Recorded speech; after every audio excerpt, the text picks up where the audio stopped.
ബി.ജെ.പിയുടെ ദേശീയ നേതൃതലത്തിൽ നടക്കുന്ന ഒരു വലിയ ചർച്ചയെക്കുറിച്ചാണ് ഇപ്പോൾ പറയാൻ ഉദ്ദേശിക്കുന്നത്. പ്രമുഖ ആർ.എസ്.എസ് നേതാവും ദേശീയ കാര്യകാരി അംഗവുമായ ബി.ജെ.പിയുടെ മുൻ ദേശീയ ജനറൽ സെക്രട്ടറി റാം മാധവ് വീണ്ടും ബി.ജെ.പിയിലേക്ക് തിരിച്ചെത്തിയതാണ് ഈ ചർച്ചയ്ക്ക് കാരണമായത്.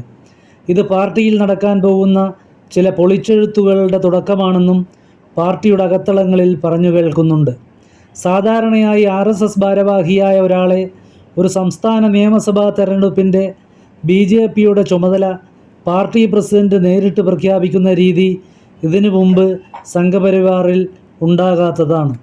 പാർട്ടി ജനറൽ സെക്രട്ടറി ആയിരിക്കെ ജമ്മു കാശ്മീരിൻ്റെ ചുമതലയുണ്ടായിരുന്ന റാം മാധവ് 2015 കാശ്മീരിൽ PDPയുമായി സഖ്യമുണ്ടാക്കി സർക്കാരുണ്ടാക്കുന്നതിൽ നിർണായക പങ്ക് വഹിച്ചിട്ടുണ്ട്. ആർ.എസ്.എസിൻ്റെ പ്രചാര പ്രമുഖായിരുന്ന റാം മാധവിനെ 2014 നരേന്ദ്രമോദി പ്രധാനമന്ത്രിയായപ്പോൾ ആർ.എസ്.എസ് ബി.ജെ.പിക്ക് വിട്ടുകൊടുക്കുകയായിരുന്നു. തുടർന്ന് അദ്ദേഹം പാർട്ടി ജനറൽ സെക്രട്ടറിയായി. ജമ്മു കാശ്മീരിൻ്റെ ചുമതലയേറ്റ ശേഷമാണ് ബി.ജെ.പി PDP സർക്കാരിന് രൂപം നൽകി അധികാരത്തിൽ വരുന്നത്. 2016 അസമിൽ ബി.ജെ.പി സർക്കാർ രൂപീകരണത്തിലും അദ്ദേഹം പ്രധാന പങ്ക് വഹിച്ചു. എന്നാൽ 2020 അദ്ദേഹത്തെ ജനറൽ സെക്രട്ടറി സ്ഥാനത്ത് നിന്ന് പാർട്ടി നേതൃത്വം നീക്കുകയായിരുന്നു. 2019 ലോക്സഭാ തെരഞ്ഞെടുപ്പിൽ ബി.ജെ.പിക്ക് ഒറ്റയ്ക്ക് ഭൂരിപക്ഷം ലഭിക്കില്ലെന്ന് റാം മാധവ് പ്രവചനം നടത്തിയിരുന്നു. എന്നാൽ പാർട്ടി ഒറ്റയ്ക്ക് 303 സീറ്റ് നേടുകയും ചെയ്തു. ആർ.എസ്.എസ് പ്രചാരകൻ കൂടിയായ റാം മാധവ് 2021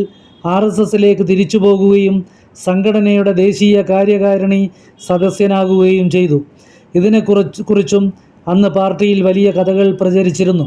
ഇപ്പോൾ റാം മാധവിൻ്റെ തിരിച്ചുവരവും പാർട്ടിയിൽ ഏറെ ചർച്ച ചെയ്യപ്പെടുകയാണ്. കഴിഞ്ഞ ലോക്സഭാ തെരഞ്ഞെടുപ്പിനെ തുടർന്ന് ബി.ജെ.പി ആർ.എസ്.എസ് ബന്ധം ശിഥിലമായതായി വാർത്തകളുണ്ടായിരുന്നു. റാം മാധവിൻ്റെ ഇപ്പോഴത്തെ നിയമനം ആർ.എസ്.എസ് നിർദ്ദേശപ്രകാരമാണെന്ന് ചില ബി.ജെ.പി വൃത്തങ്ങൾ പറയുന്നു. തുടർന്നങ്ങോട്ടും ബി.ജെ.പിയുടെ സംഘടനാ തലത്തിൽ ആർ.എസ്.എസിൻ്റെ ശക്തമായ ഇടപെടലുകൾ ഉണ്ടാകുമെന്ന സൂചനയാണ് റാം മാധവിൻ്റെ നിയമനത്തിലൂടെ ഉണ്ടായിരിക്കുന്നത്.